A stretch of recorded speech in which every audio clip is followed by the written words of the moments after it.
Hi knitting friends, my name is Amber and this is the Love a Yarn podcast. Thank you so much for joining me. Today is actually December 26th, so it's the day after Christmas, and I am coming to you to film my very last podcast episode of the year. Now, December has been a pretty rough month for me. You can probably hear it. I got the flu on November 30th and I have not felt well the entire month. I attempted to do Vlogmas and I think I got maybe 5 days filmed and I just didn't have it in me anymore. But I did get a lot of knitting done during that time. I'm actually kind of shocked at how much knitting, although to be honest, I felt so unwell that I really hardly did anything. It's not been until the last couple of days that I've had any real increase in energy. So I have a lot of knitting to share with you guys today. A lot of really fun knitting, some scrappy knitting, some very colorful knitting, just things that really brought me joy during this month of December when I was feeling a little lackluster because I was very disappointed that I have not felt well all month. I have multiple finished objects. I have 2 new garment cast-ons. I have a test knit that I'm going to be starting today or tomorrow that I need to finalize my yarn choice for. So I have all of that to talk to you about. Before we get into that though, I want to just take a minute because as you guys, if you've been watching my podcast for a while, you know that I have worked with Craftsy for the last, I think it's probably been a year now. And I've had my own Craftsy membership since October of 2024. So it's been like, what, a year, almost a year and a half. As a knitting podcaster, there are certain questions that I get over and over again. Top 3 are probably, I want to knit socks, but I've never done it before and I'm nervous. Or I hear, I really want to start knitting color work, but I don't think I can knit with 2 yarns at the same time. And the third one is, I really want to knit a sweater, but I'm too scared to do that. And so I totally get that because until you've knit any of those, anything you make, until you've done it for the first time, it can seem like new processes, new techniques, new project types can seem very overwhelming. What I decided to do is I decided to take some time for this podcast episode to get on Craftsy and to just look up a few classes that I thought would be beneficial. I am not a tutorial channel. I don't think I will become a tutorial channel. It's just not my strength or something I'm really interested in. And so I like Craftsy because if I want to learn something, I can go there and there are all kinds of classes there that I can take. So I want to thank Craftsy because they are sponsoring this video today.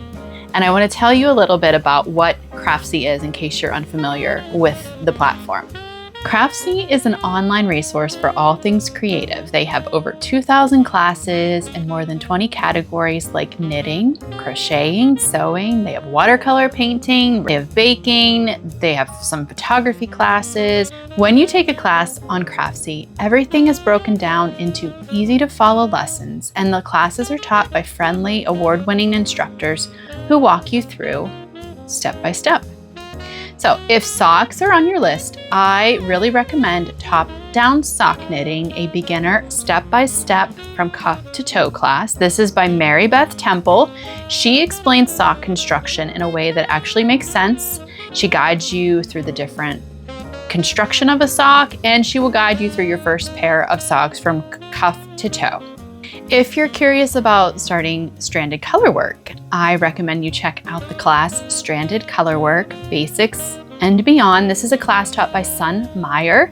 And in this class, you will actually work through knitting 3 different mitten patterns, starting with a simple stranded colorwork with very basic colorwork techniques, and then you will work your way up to more complex techniques as you go through the next 2 mitten patterns. I can recommend my first seamless sweater. This is a class by Wendy Bernard. This would be a fantastic place to start because she's teaching a top-down raglan, which I like top down because I feel like they're easier to try on as you go so that you can get the fit better. And she goes through the various techniques and tricks that make knitting garments much easier and more enjoyable. And right now, the first 1,000 people watching who use the link in my video description or use the QR code on my screen will get a full year of premium Craftsy membership for only $1.49. And that is for an entire year. That's not a monthly fee. And this is valid for new members only. Now let's jump into my knitting. Okay, so let's talk about what I knit in December because there's quite a bit here. So let's start with like my Advent type knitting. My friend Jody had bought me the Woolens and Nosh Advent sock calendar, and that's basically, it's Woolens and Nosh. She dyes beautiful self-striping sock yarn, and every year she does an Advent, so you're to knit a stripe on each sock per day, and she sends it to you in a really cute bag. Let me show you this year's bag. I love it so much. So cute and colorful. So she sends you 2 50-gram like cakes of your yarn, 1 per sock, and then a mini skein to use as your contrast color. And I did not knit these like a true Advent because I was going to knit one. I was going to cast on and do 2 socks concurrently, not on one big needle, but on 2 different 9-inch circulars, because that's how I like to knit my socks, with 9-inch circulars. And I was going to knit 1 stripe per day, but I couldn't because I loved it so much. I had not used her yarn prior to last Advent when Jody bought me my first Advent sock kit from her, from Woolens and Nosh. And I can't remember if I paced myself last year or not, but this year I absolutely did not. I love the base that she uses. Both years I've really loved it. Last year I accidentally cast on too many stitches.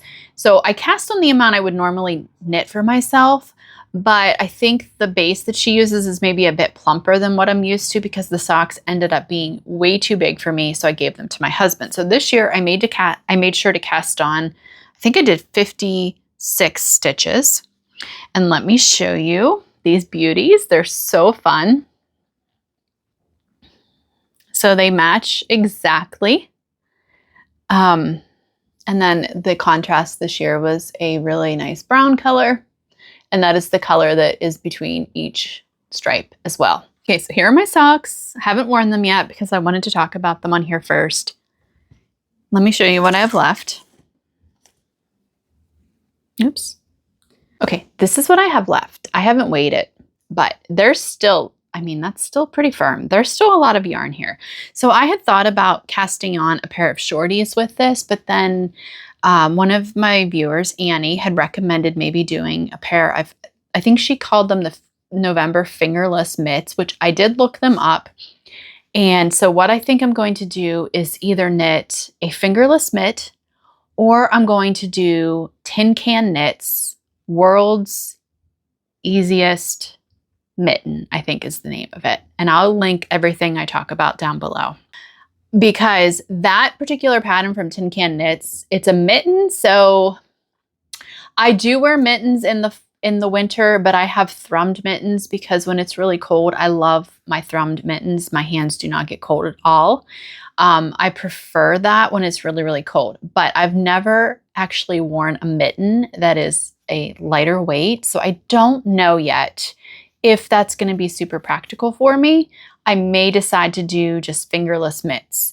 And if I do that, I'm not sure that I probably won't do the November knits. I'll probably just wing it or try to find a free pattern to use as guidance and just do a basic like ribbed and then the self-striping with the thumb gusset and the short thumb, and then, you know, ribbed again at the top. And I think maybe long enough that I can fold it over or open it up to cover my fingers completely. I hope that's making sense.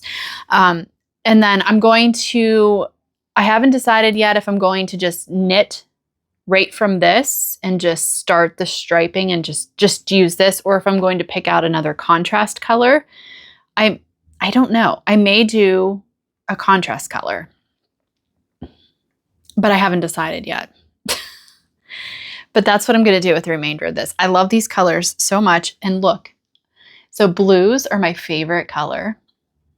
I also really like greens. I mean, I like all colors, probably the yellows, oranges, and maybe, yeah, yellows and oranges are maybe my least favorite colors, but it's not that I dislike those colors. But look, I'm getting into this pretty teal color, and there's some lilac in there still. So I want to use this yarn and make something with it. So that is my plan for this. So I'm going to put these in my sock drawer now because these are mine and I can now wear them since I've shown them to you. And I'm going to cast on either mittens or fingerless mitts with the rest of this yarn. Okay, and then I also knit as another Advent project. I knit the Button Box Throw by Helen Stewart. I typically don't like knitting blankets or throws because I feel like they take a long time, but I actually knit the entire thing in 2.5 weeks, I think. So I have an Advent calendar that I did a swap with Robin of Flax Flannel on Instagram. That's her handle. And we exchanged like 10-gram minis. And then we opened one of those packages every day. And so I used the majority of what I used in this throw I'm going to show you was from that Advent, but I also added in from just the scraps that I had, my mini skein scraps, because I was doing some color management. I wasn't just day by day knitting in that color. So I was actually managing the colors because I had a very particular look that I wanted with this. And so I managed the colors. But I don't know if I'm going to be able to show you this whole thing. It's already blocked. It's like completely done. Ends woven in. Here we go. And it is knit with fingering weight. So you can see it is see-through, right? You can see through it. But it is so pretty. I love it.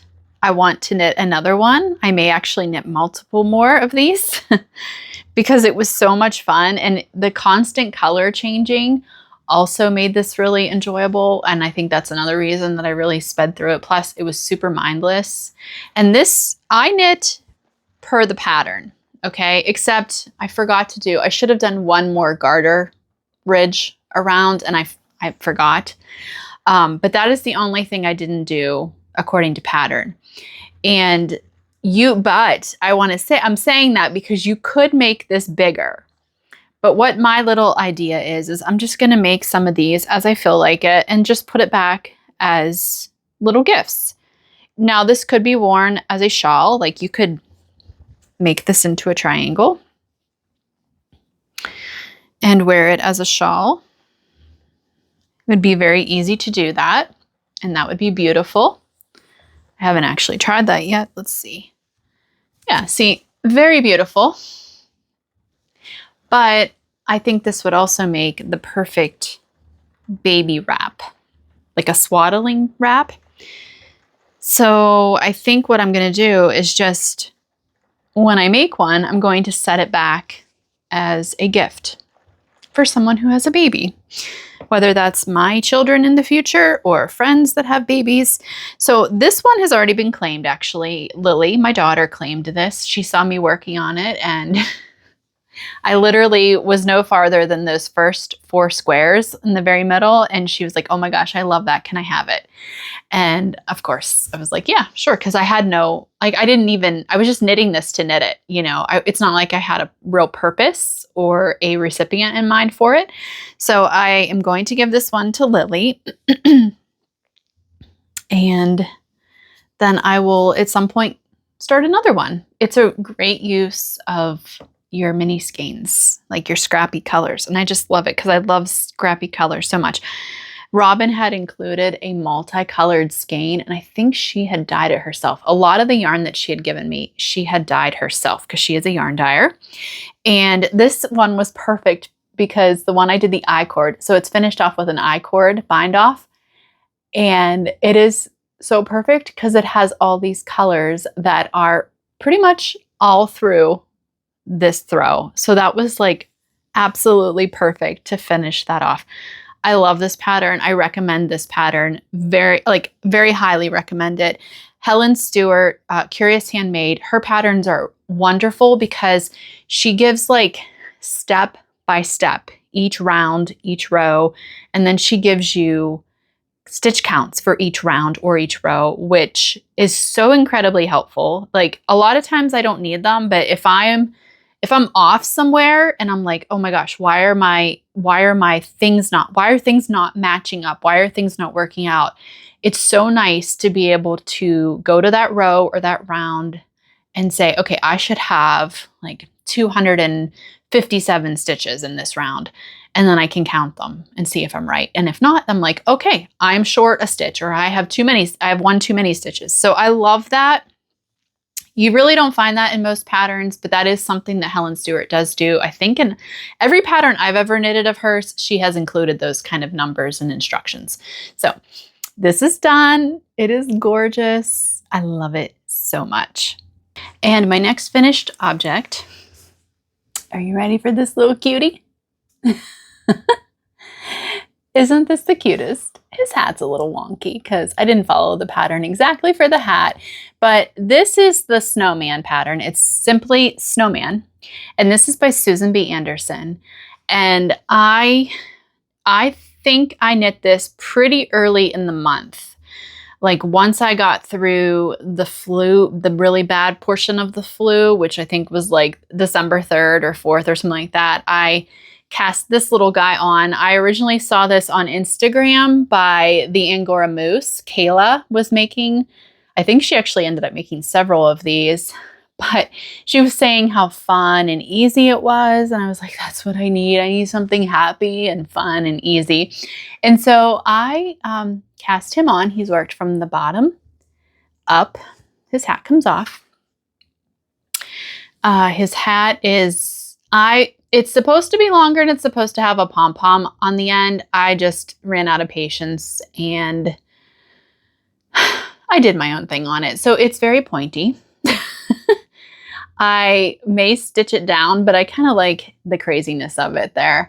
And then these are safety eyes, which I had purchased a big thing of all different sizes of safety eyes back, I don't know, in last winter for a project I was working on. And so I have these easily accessible, but if you did not, you could also just like embroider the eyes and the little buttons on.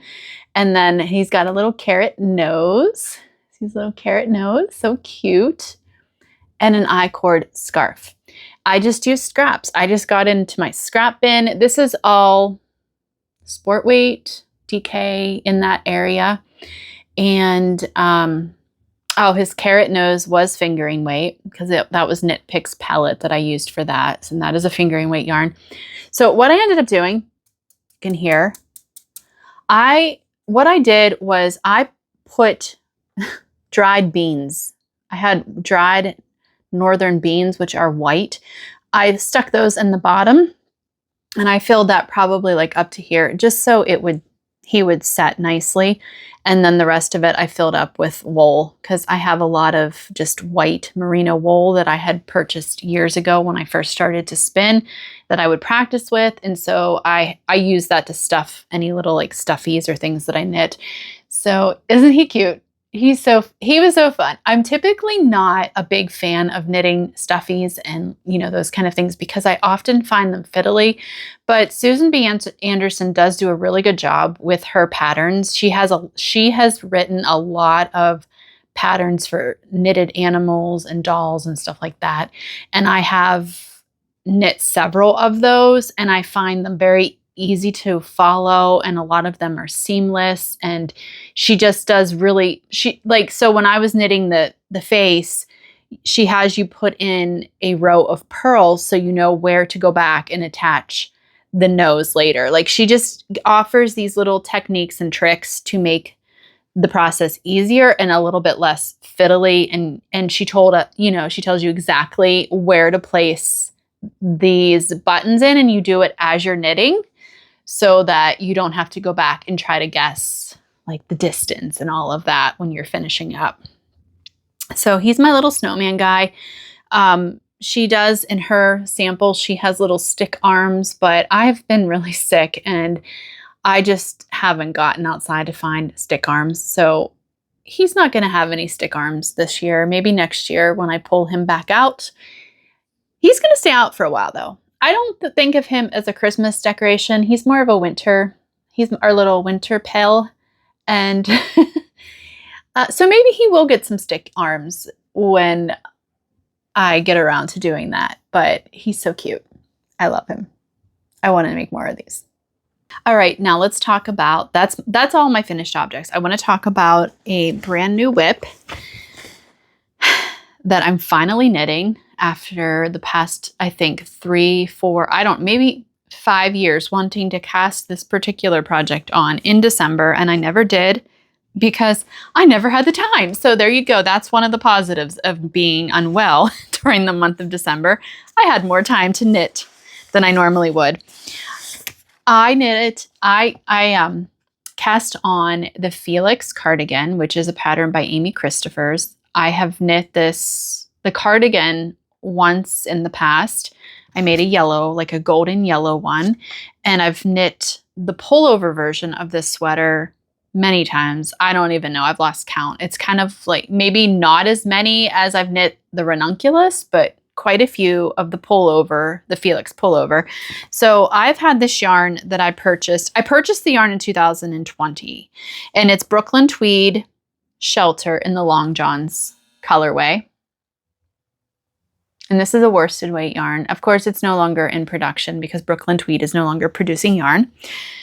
But I thought, and I originally purchased this, I have 7 skeins of this because I purchased it for a colorwork yoked turtleneck sweater. And 2020 is also the year I started going through perimenopause, and I started to have hot flashes and all of that other fun stuff. And so a colorwork yoke turtleneck sweater is not something that's practical for me at this season in my life, but cardigans are. Cardigans are much more practical. And I typically prefer knitting pullovers rather than cardigans. So I'm having to shift what I knit. And so I figured the Felix cardigan, I love the Felix project, like the pattern. And so I decided to do the cardigan. And I have it right now on this barber cord because this morning I got to the point where I could decide what size I wanted to knit. So one of the really good things about this pattern is that you technically don't have to do a gauge swatch before you actually cast on, because you don't pick your size until you've worked through all the short row shaping, and then you've worked through 3 pattern sections of the raglan increases. So by the time you've done that, this is what you have, and this is what I use for my gauge swatch. Yeah, so should you make, I don't know. I'm fine with using this as my gauge swatch. So this morning I got to this point and I took this little tool is so cool. I got this from the Salty Sheep Yarn Shop in Swansboro, North Carolina when we were there on vacation back in September. This is a gauge wheel by Katrinkles, and it's very handy. Is it the most accurate way to do your gauge swatch? No, but I'm one of those. I mean, I know that there are people who would argue with me, but I'm not a gauge swatch, like, what would be the word for it? Like, I don't even do gauge swatches all the time. But I did want to figure out the size. So I used this, and you basically just line it up. You go through the different, like, sizes, and you line your stitches up with the little pointy parts. Okay, I don't know if this is making sense because it's really hard to show you. But you're basically like lining up your stitches with this little contraption. And when I checked it this morning, mine is coming out to 16 stitches per 4 inches. And now this is not blocked, so it's going to stretch a little bit. The gauge for this sweater is 14 stitches per 4 inches, and it's meant to be knit with size US 10 needles, which is 6 millimeter. However, I've never knit a Felix of any kind with the 10. I always go down to a 9, and I've even knit it with an 8, depending on the fabric I've gotten. And so I chose to cast on with a US 9, which is, what would that be, 5.5 millimeter?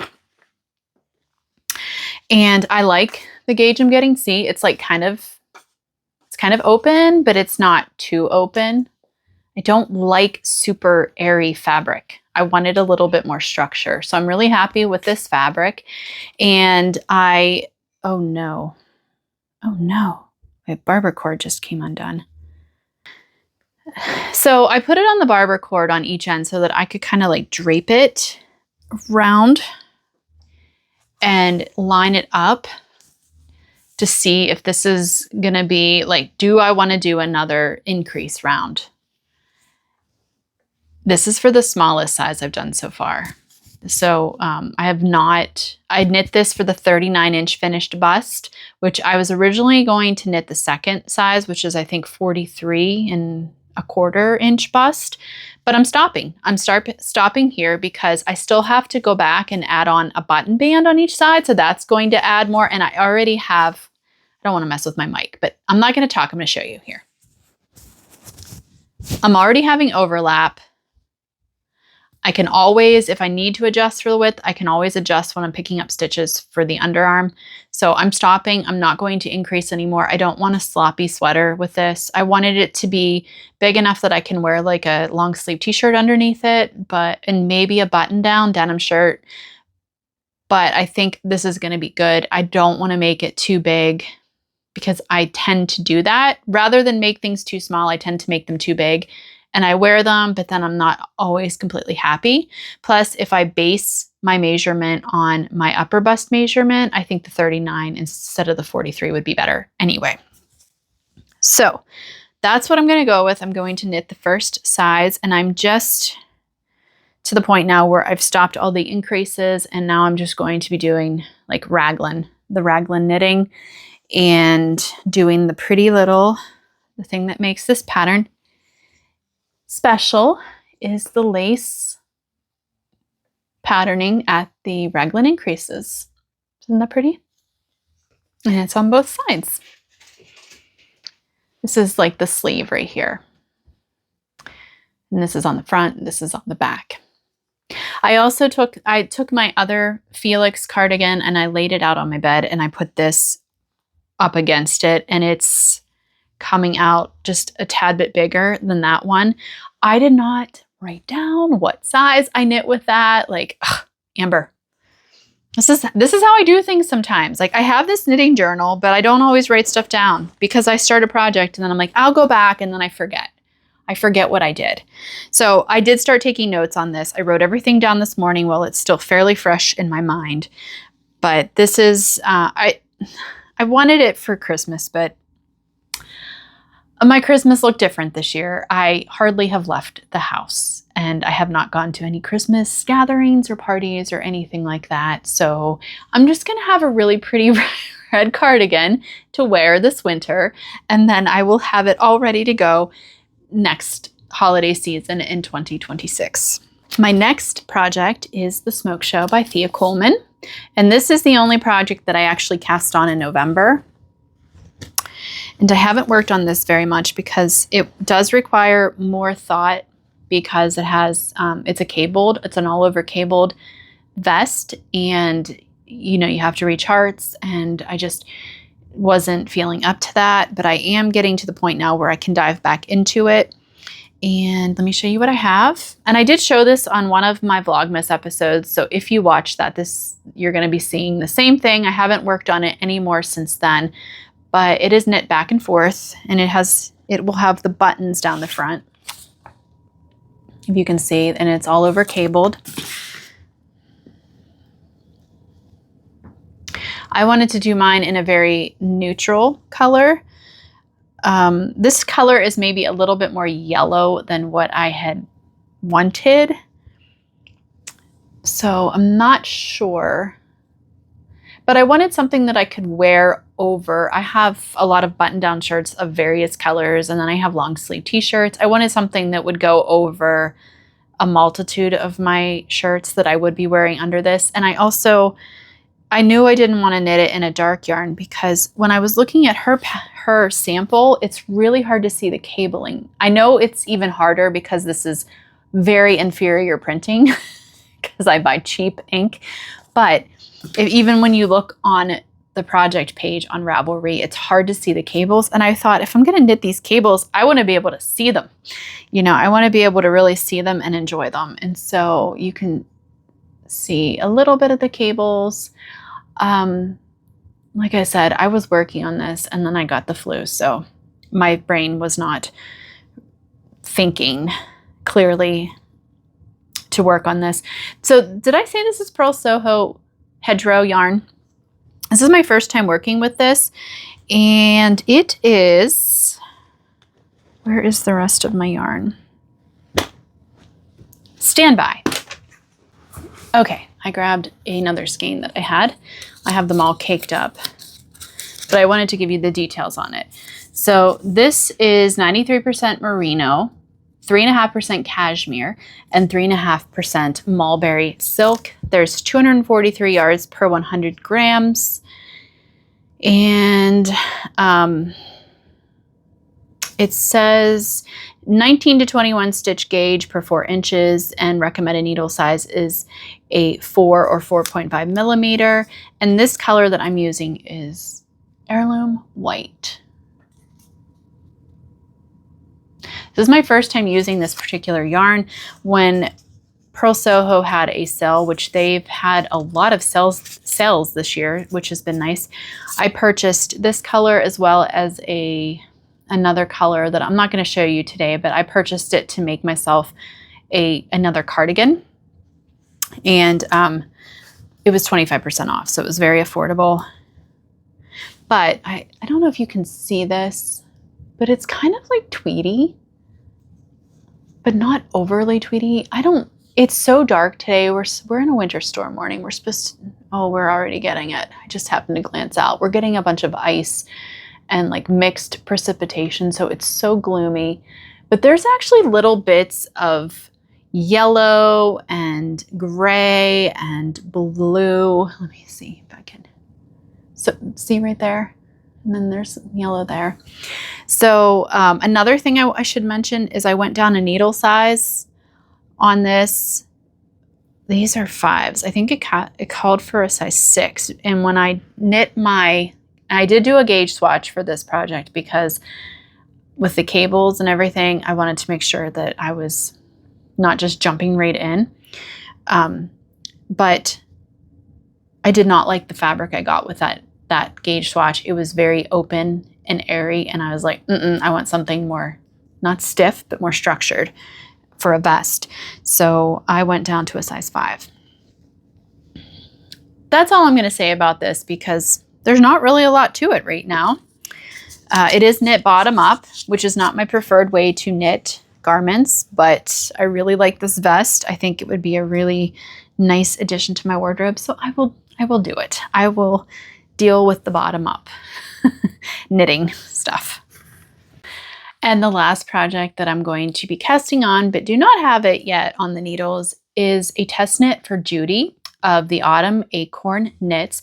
I was watching one of her more recent podcast episodes, not the one she just put up, but the one right before that. And she was showing her winter knits that she's been working on. And she showed these socks that she had just knit and was going to be getting the pattern ready for release. And she was looking for test knitters. And this sock is called the Zigzag Magic Hill Sock. And it is so beautiful. I have not looked at the pattern yet. I need to do that. I need to get started on that. But she does somehow makes this beautiful lace on the cuff, which is really pretty and is kind of like zigzaggy, which I think is where the name comes from.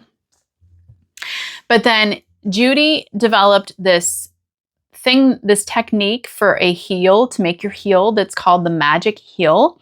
Now, I always make a heel flap and gusset just because that truly does fit well, and it's the very first thing. It's the very first way I learned how to make a heel on a sock, and it is a little bit fiddly. It's my least favorite part of knitting socks, but it's not as bad as my mind. Like, I'll be knitting in the round and I'm like, oh, I got to do the sock, the heel flap and the gusset and all that, but it's not really that bad. However, I saw Judy talking about this magic heel in the past. She has released other patterns, other sock patterns with this particular heel, and I was very intrigued by it, but I have never tried it.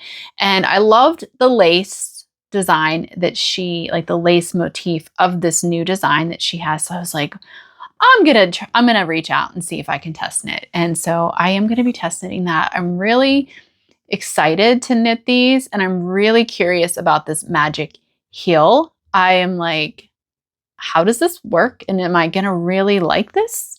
So I'm really excited. I've heard lots of really good things from other knitters about this particular heel. And so I'm anticipating that I will also find that it works well. But it's just, it just looks like it would make sock knitting just maybe a bit more enjoyable if the heel ends up actually fitting me well. So we will see, but I need to pick my yarn. It's a fingering weight sock pattern. I have lots of fingering weight yarn. I just don't have any caked up. So I need to do that today.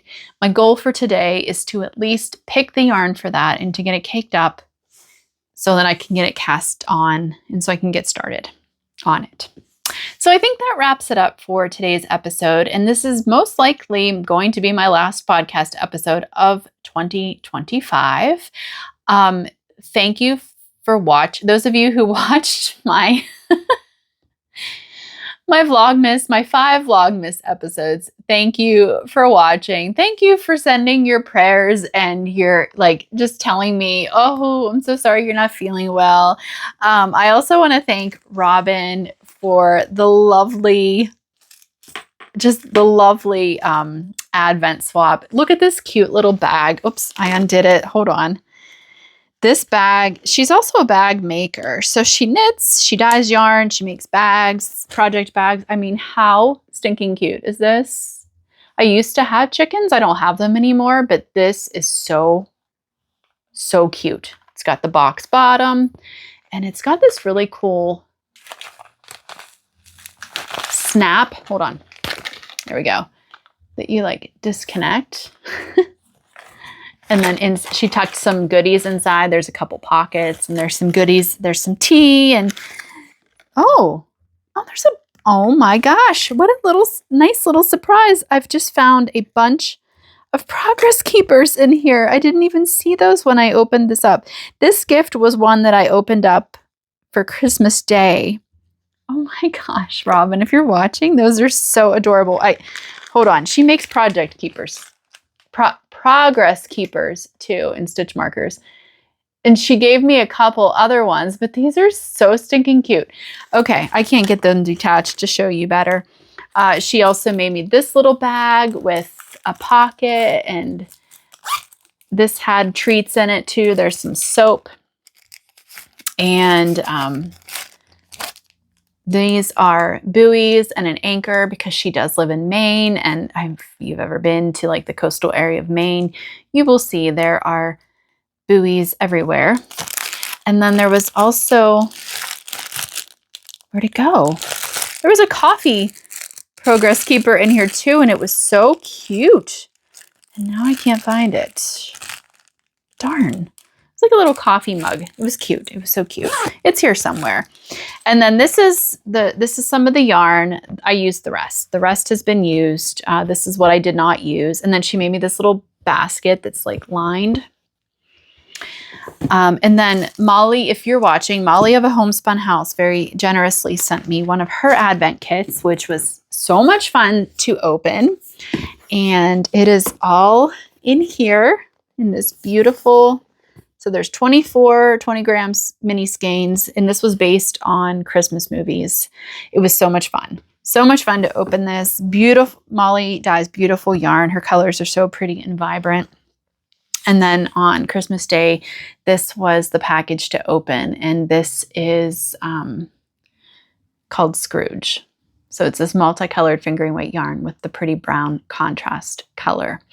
And so that is just so absolutely lovely. So it was very nice to have those little treats to look forward to each day whenever I truly was very bummed. And, you know, it's been over 3 weeks of not feeling well. And this is pretty much status quo for me because I do have very reactive sinuses, which I'm doctoring with an ENT for, and we're getting those things squared away. But anyway, it was just really nice. So thank you, Robin and Molly, for those wonderful little treats. And for all of you who reached out, anyone who sent donations through Ko-Fi for the channel, I appreciate that as well. And it was just nice. I have not answered any, I don't think I've answered hardly any comments on any of my Vlogmas videos. I may have done a few before I got really sick. I'm sorry. I'm still reading through all of those. So the problem is when I get the sinus issues, I get inflammation and then I get nerve pain in my face. And so my eyes hurt and are very strained. It's hard for me to like read. And I'm still dealing with some of that, although it's getting a lot better. So I'm working through those comments, but I just want you to know that they were very encouraging and uplifting to me because I felt really bummed. I love summer, I love spring, but if we have to have winter here in the Northern Hemisphere, December is my favorite month because it's like the festive month. And I was super bummed to miss out on a lot of the things that I normally do, and crafting and, you know, gatherings and stuff. I didn't do any of that this year, really. And so it was so nice to read your wonderfully sweet comments. So thank you so very much. I'm going to wrap it up for now. I cannot believe we're wrapping up 2025. I hope you had a good year. I mean, life is full of ups and downs, right? And yeah, I'm so thankful that, well, I'm thankful for so many things in my life. I really am. But I do really find a lot of comfort and solace in my knitting and crafting. And so I'm very thankful for that as well. So until next time, enjoy your knitting. Have a wonderful rest of 2025, and I will see you all in the new year.